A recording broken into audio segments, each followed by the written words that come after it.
lanjut. Sekarang kita mulai di React. Bentar. Jadi apa itu React?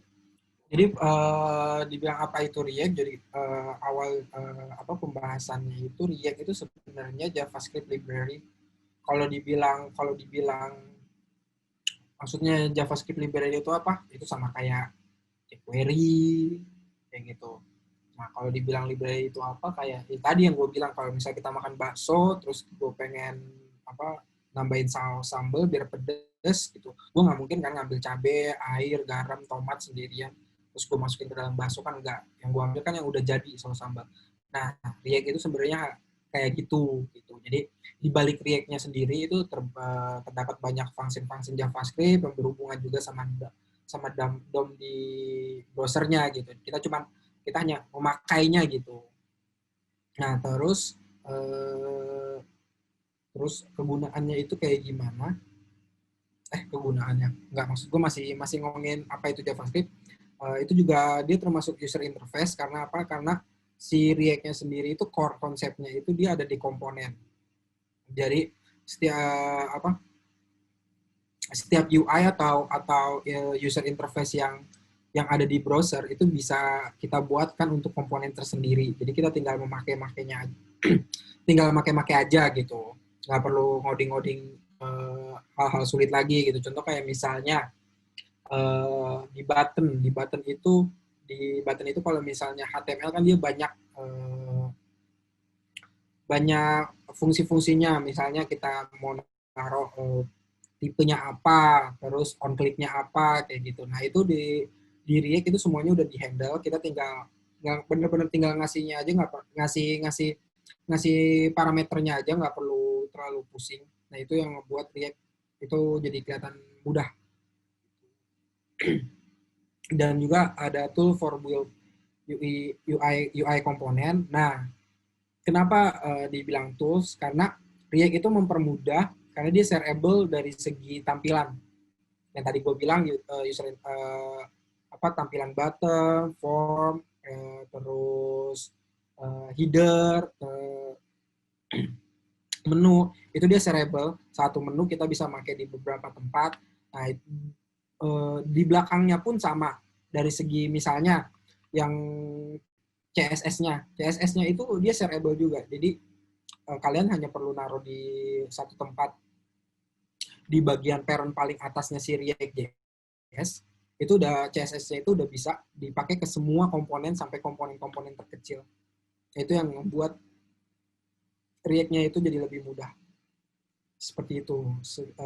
Sebenarnya sih kalau dari segi React sih intinya ya JS library gitu. Nah, terus siapa sih yang make React?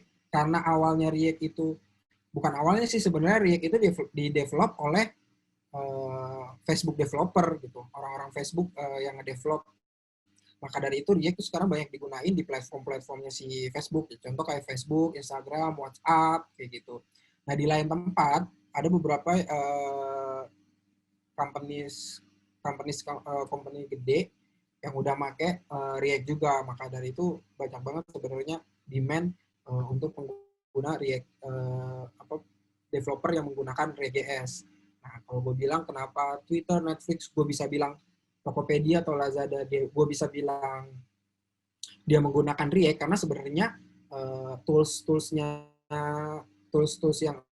ada di Chrome pun bisa mendeteksi web browser itu apakah dia menggunakan React atau enggak gitu. Contoh kayak misalnya gue buka tampilan Tokopedia. Kenapa gue bisa bilang Tokopedia pakai React?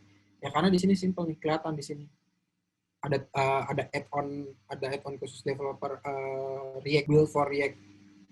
Contoh kayak gini. Tokopedia, Lazada, Twitter, terus Netflix juga dia make React itu di beberapa komponen yang gue tahu ya di tampilan utamanya gitu. Terus ada juga yang nggak make React, jadi jangan mendewakan React karena sebenarnya nggak semua startup make React. Contoh kayak Bukalapak, setahu gua dari yang gua lihat dia nggak make React. Setahu gua dia makainya Vue. Nah, makanya di sini di tampilan sini nggak kelihatan nih. nggak kedetek kayak gitu. Nah, kita masuk ke arah core concept. Core concept ini lumayan heavy ya kalau misalnya kita belum benar hands on codingan si React. Jadi paling gua obrolin secara teori sama beberapa tampilan code-nya. Jadi core konsepnya React sendiri itu yang tadi sering gua announce itu ada komponen life cycle, maksudnya itu apa? Jadi komponen-komponen kehidupan komponen atau arsitektur komponen yang ada di dalam React yang membantu pekerjaan kita. Nah, maksudnya apa? Itu jadi kayak misalnya di setiap kita mau ngerender sesuatu atau ada data yang update di dalam React kita, nah itu kita bisa tahu kayak gitu. Nah, di situ udah di React sendiri udah disediakan komponen-komponen life cycle-nya. Jadi kita tinggal pakai-pakai aja tanpa perlu pusing mikirin ini kenapa sih dia itu ke trigger, function itu ke trigger di setelah render atau saat data render ada data update gitu. Komponen ini kok ke render dengan sendirinya kayak gitu. Nah, nih komponen life cycle-nya. Jadi kalau misalnya ini sebenarnya udah ke arah codingan ya, cuman gue bahas secara teorinya aja.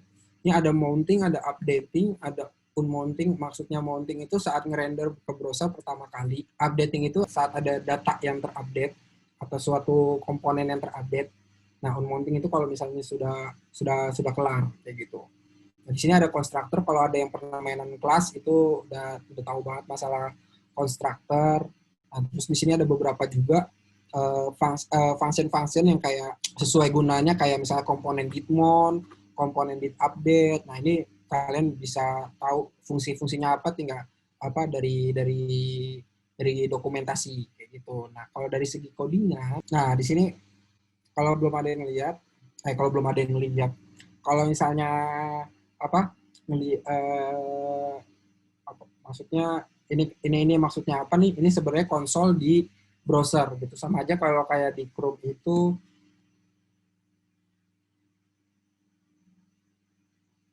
Nah, ini sama aja kayak di sini nih. Nah, itu sama aja kayak di sini. Nah, itu di kode pen. Kenapa sama aja, kita juga bisa mempengaruhi tampilan di sini dari konsol gitu. Kayak misalnya alert S. Nah, ini kalau misalnya gue enter, keluar nih alertnya. Cuma tetap itu di client side, artinya di komputer gua doang. Nah, di sini konsol. Nah, di sini kenapa ada hello from constructor, hello before rendering. Nah, ini proses dari mounting sampai unmountingnya si React.js gitu. Proses rendernya di dalam browser. Nah, di sini ada beberapa function. Yang pertama itu hello from constructor, yang artinya dia itu ditampilkan saat pertama kali, sebelum render, sebelum apapun. Yang ditampilkan pertama kali ini ialah yang ada di sini, di constructor. Yang di-execute, codingan yang di-execute itu yang pertama yang berada di dalam constructor ini. Function constructor. Yang kedua, hello from before rendering. Nih, get derived state. Ini maksudnya apa? Get derived state ini function yang mengecek beberapa hal sebelum rendering. Di sini nanti setahu gue di sini nanti ada bisa kita ngisi state atau apa. Nah, itu state itu udah mulai ke arah codingan, nanti bisa gue live code di sini sih sedikit. Lalu di sini ada hello from render. Hello from render ialah function render ialah function yang merender function yang isinya tuh menampilkan halamannya. Nah, misalnya ini gue ganti tes, nah ini berubah. Nah, ini yang ada di dalam render, yang ada di dalam function render di React itu yang menampilkan ke dalam data. Nah, setelah rendernya tampil, baru pakai komponen gitmon. After kelar render, baru dia pakai komponen gitmon. Itu. Makanya ada beberapa hal, kayak misalnya, gue ngebayanginnya misalnya di sini ada dua komponen. Komponen yang pertama,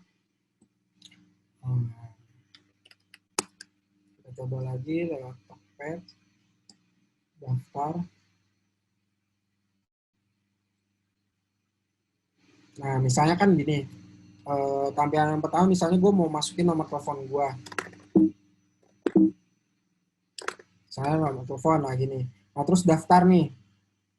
Nah, misalnya dari segi si back end ada apa ada validasi, oh ini bukan nomor nih, ini bukan nomor telepon nih, ini orang asal-asalan nih. Berarti kan backend kan ngirim data balikan nomor yang Anda masukkan bukanlah format nomor telepon kayak gitu. Nah, saat ada balikan kayak gitu, yang apa yang ngelihat kan dapat balikan dari segi backend ke frontend. Tapi kan si frontend kan belum menampilkan. Untuk menampilkan data yang dari backend, nah itu kita bisa pakai di sini. Bisa kita cek di sini. Pakai salah satu function yang ada di sini. Itu kebanyakan ini sebenarnya sih udah mulai masuk ke bahasan yang lebih programming gitu ya, bahasa yang lebih ke arah develop. Jadi mungkin bakalan lebih lebih spesifik gua jelasin itu waktu pas saat gua live code gitu. Nah, ini life cycle-nya sendiri. Nah, ini life cycle sebelum ada hooks.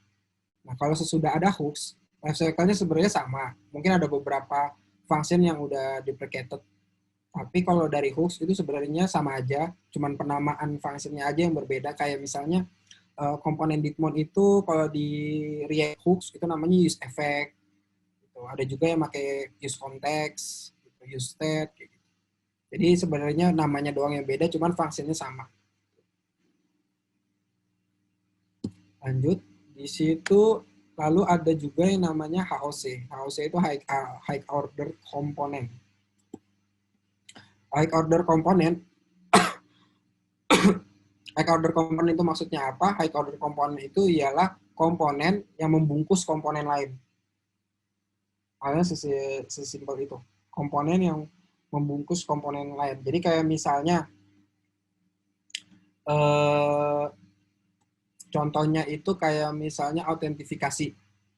Nah, misalnya di suatu halaman page itu ada hal-hal yang misalnya kita ngebayanginnya content management system lah kayak di WordPress itu ada misalnya add content, terus satu lagi misalnya ya add content sama add author kayak gitu. Kan ini kan dua dua dua dua CRUD ini atau dua dua dua fitur ini kan memerlukan autentifikasi agar nggak semua orang bisa ngebikin konten sama nggak semua orang bisa ngebikin user author kayak gitu kan. Nah, fungsinya HOC-nya ini ialah untuk ngebungkus dua hal ini biar autentifikasi itu tidak dilakukan di dua tempat ini. Gitu. Autentifikasi tidak dilakukan di masing-masing dua tempat ini. Si add content waktu pas add content itu kita pakai autentifikasi, masukin autentifikasi, terus waktu pas kita add satu lagi tadi add author kita masukin autentifikasi lagi, enggak. Kita hanya perlu satu komponen yang namanya autentifikasi, baru komponen autentifikasi itu membungkus dua komponen ini yang memerlukan autentifikasi. Jadi kalau kita tinggal bikin high komponennya ini si autentifikasi, setelah itu kita gunakan komponen autentifikasi ini untuk membungkus si add konten, terus kita bungkus juga add author kayak gitu. Nah dari segi codingan itu di sini kelihatan nih. Ini yang pertama ada yang namanya kelas app. Ini kelas app sampai sini. Nah ini dia yang menentukan tampilannya nih. Dia menentukan tampilannya nih. Tampilannya nih. Makanya di sini ada button on click, is logged in, log out atau login. Is logged in true. Kalau misalnya is loginnya true, ini kondisional ya. Ini nih. Is logged in-nya true, maka dia log out. Kalau false, login. Nah, is login itu kan dari sini nih. Di state ini dari sini. Nah, state awalnya dia false. Maka yang keluar ialah ini. Karena Yang di sini false. False karena kalau di sini true yang keluar logout, kalau misalnya di sini false yang keluar login. Nah gitu. Nah is login tadi dapat dari si ini. Tuh. Nah ini dari kelas app ialah kelas komponen kelas yang menampilkannya. Nah terus ada ini you are not login ini sebenarnya dari sini nih. Dimana ini gue bahas. Lalu ada wrapper. Wrapper itu ya komponen si HOC-nya sendiri yang nge-wrap atau yang ngebungkus komponen-komponen lain. Nah ini ada outward. Dia ngerendernya ini, dia ngecek is logged in.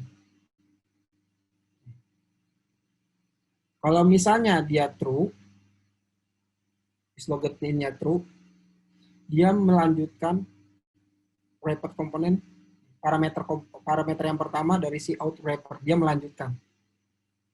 Tapi kalau misalnya nggak ada atau false, kondisionnya false, maka dia masukkan ke sini, you are not login.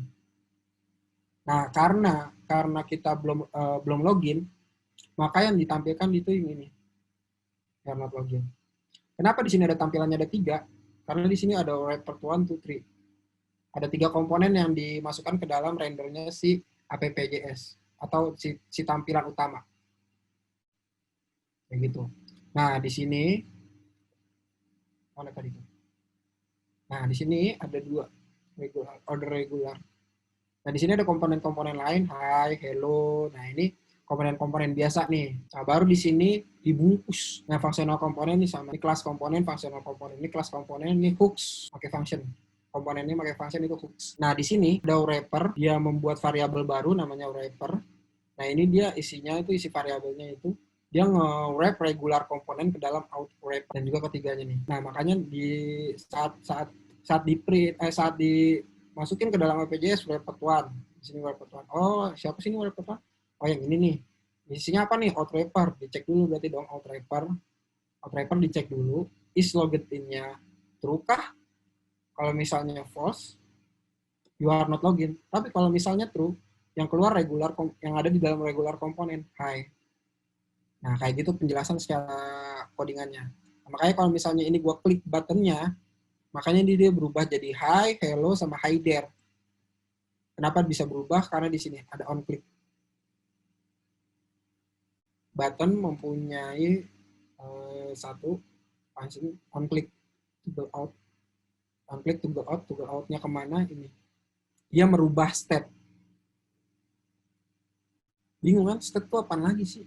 Nah, banyak, ntar gue jelasin. Nih, dia merubah state is logged in menjadi preview state. Preview state-nya itu artinya state is login yang sebelumnya. Kalau misalnya sebelumnya false, diganti true. Kalau misalnya sebelumnya true, diganti false. Kayak gitu.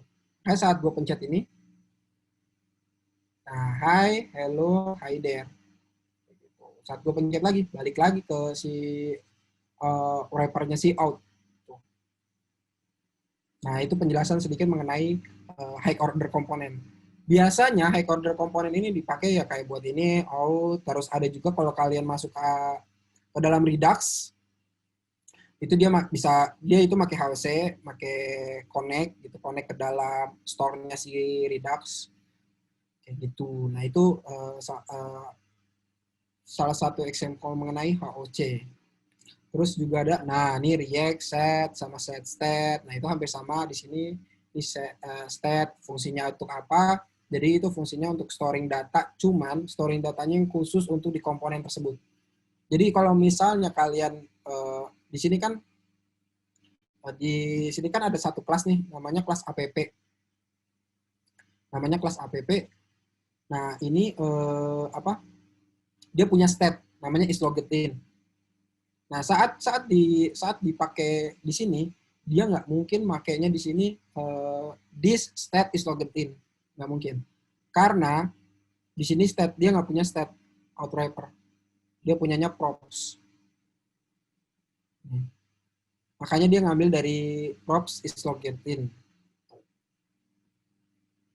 Kenapa dia punya props is logged in? Karena ini dikirim.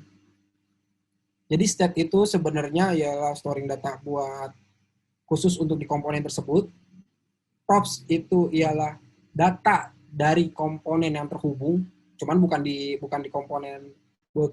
komponennya ya. Data yang terhubung di komponen lain yang dimasukkan ke dalam si komponen. Makanya di sini ada dia ngirimkan is logged in, stat is logged in dikirimkin ke wrapped one.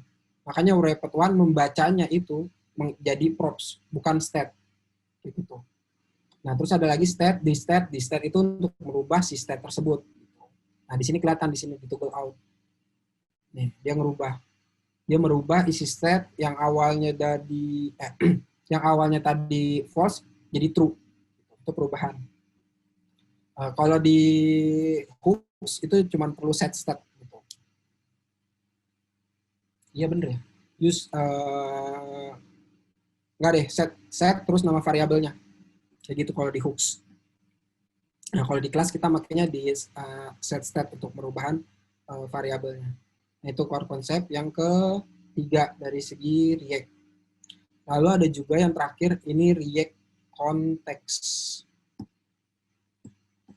Kalau React Context itu maksudnya apa? React Context itu global state for component. Nah, jadi kalau gue bilang tadi, kalau si state yang ada di sini itu dia cuma bisa dipakai di komponennya di komponen tersebut. Kalau misalnya mau ngeluarin ke state-nya mau dipakai di komponen lain harus dikirim via props kayak gini. Nah, kalau konteks itu dia itu yang udah ada di kepalanya, di hide-nya nih.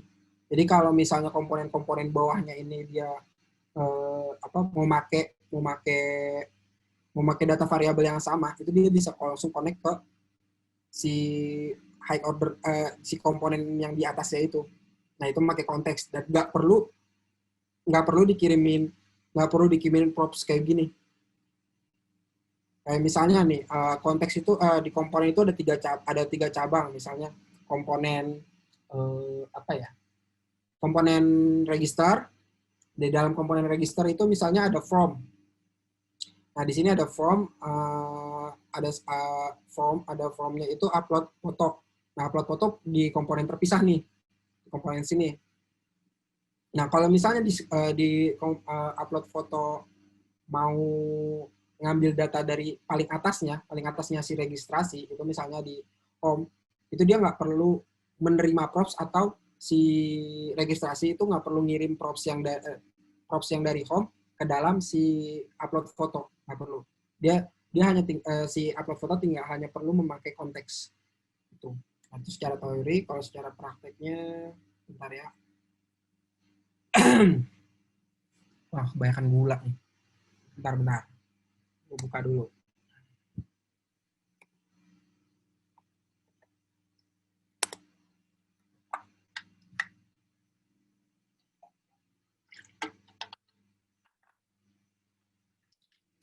Halaman paling awal dari si React, ini kita bikin inisial konteksnya apa. Ini dicontohin aja nama key-nya view, variabelnya bar. Terus tinggal dibikin create konteks. Nah, di app konteksnya ini tinggal kita masukin di sini.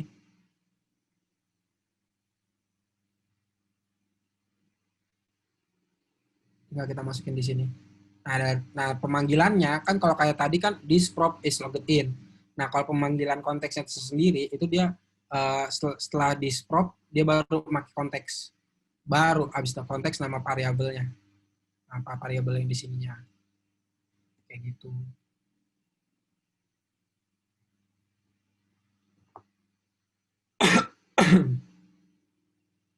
Seperti itu. Contoh kalau misalnya gua klik berubah. Bentar, nih gue lihat perubahannya di mana ya. Gue lupa nih. Oh, di sini nih, change konteks. Kalau misalnya on click, mana buttonnya? Nih. Dia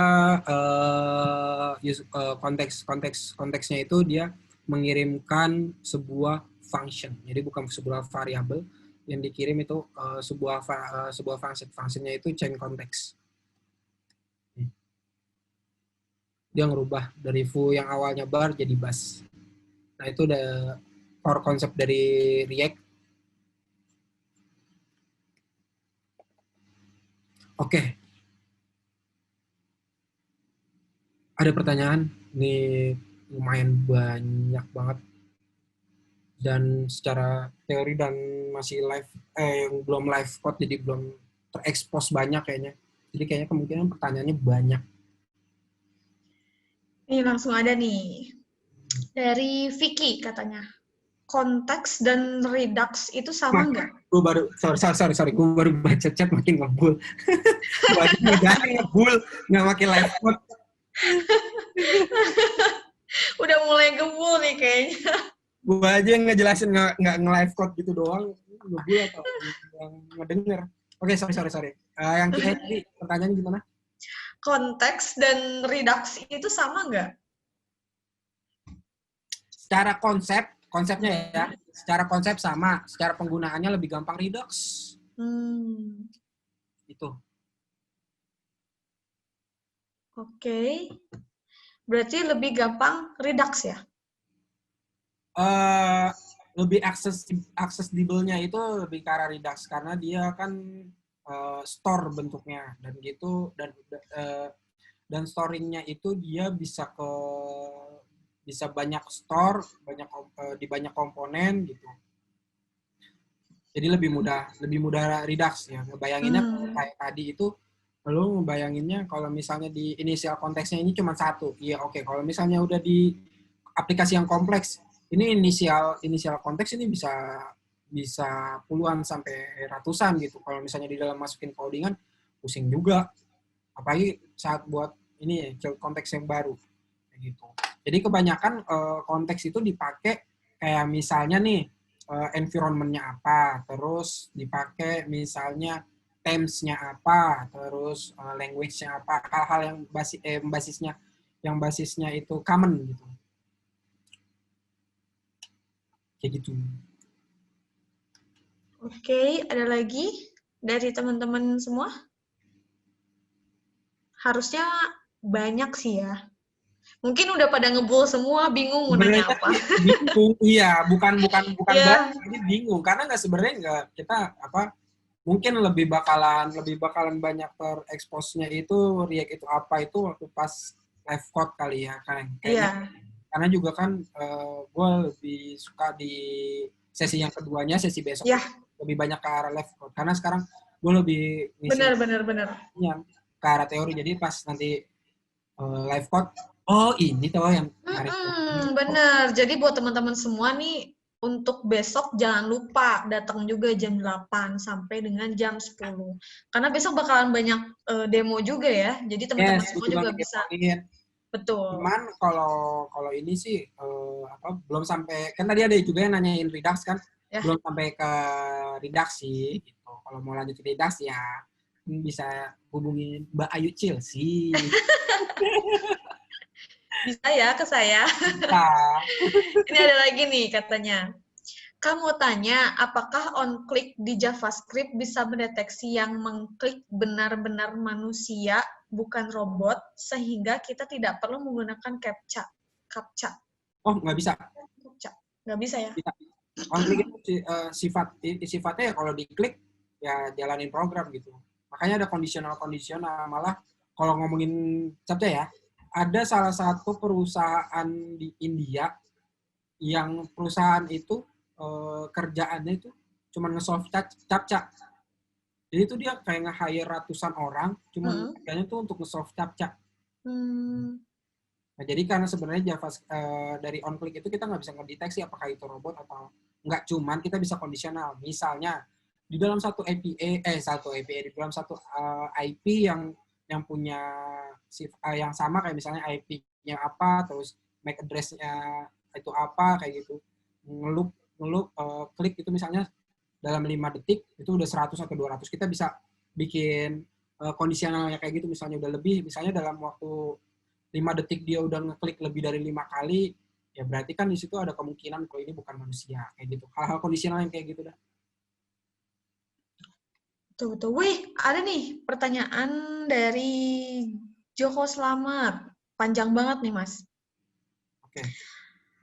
Adakah cara atau bagaimana merender data yang ada di child component secara efektif Saya sudah mencoba menggunakan function komponen sebagai child, namun kekurangannya tidak bisa digunakan untuk merender sendiri. Karena memang nggak ada komponen did mount, bisanya hanya bisa menerima props. Alhasil, saya menggunakan class komponen sebagai child komponen, alias class di dalam class. Semua berjalan lancar, hanya saja proses load-nya agak sedikit lama. Adakah yang lebih efektif? Sebenarnya bukan masalah itu kelas atau function ya. Karena dari function tadi gue bilang kalau di kelas itu ada komponen did mount, di function itu ada use effect. Itu bisa pakai use effect, itu contohnya itu kamu bisa ngambil use effect itu saat kamu import React, terus use effect from React kayak gitu. Nah, itu kamu bisa pakai di situ use effect. Sebenarnya permasalahannya sih kalau misalnya lemot bukan permasalahan ada di kelas atau di function ya, karena sebenarnya perbedaan antara si React Hook sama kelas sama yang kelas itu perbedaannya hanya permasalahan di ini aja sih, dari bacanya doang. Bacanya kalau kelas kan lebih banyak tuh, lo harus constructor, lo harus ngebind. Nah, kalau di hooks kan simple banget gitu kelihatannya, apalagi kalau yang udah pengalaman banget di functional programming gitu, lebih gampang banget bacanya. Jadi kemungkinan menurut gue ialah kenapa lemot, ada kemungkinan di datanya yang lu komponen did mount itu datanya terlalu banyak kayak gitu, yang belum bisa lu batasin, atau dari props-nya ngirimnya juga mungkin terlalu banyak gitu.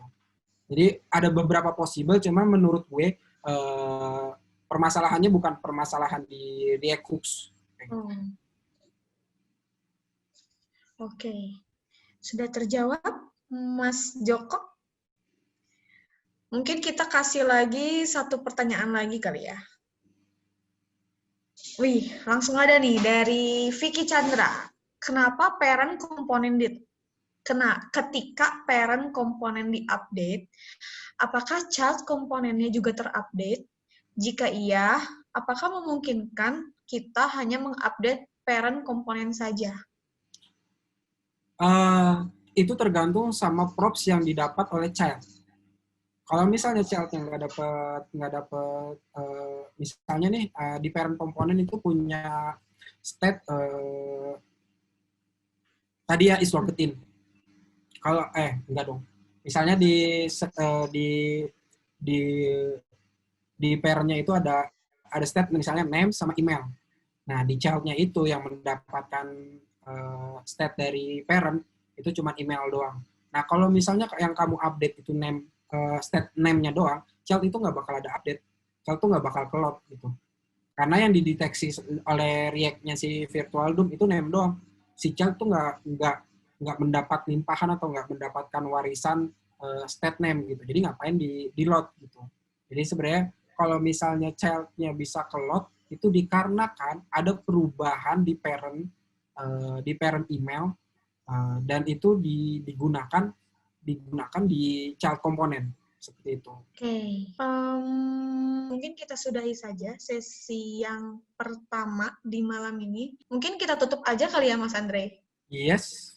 Udah selesai kan ya untuk materi sesi 1 ini? Kayaknya sih Reg Installation sebenarnya lebih pas besok ya, biar sekalian.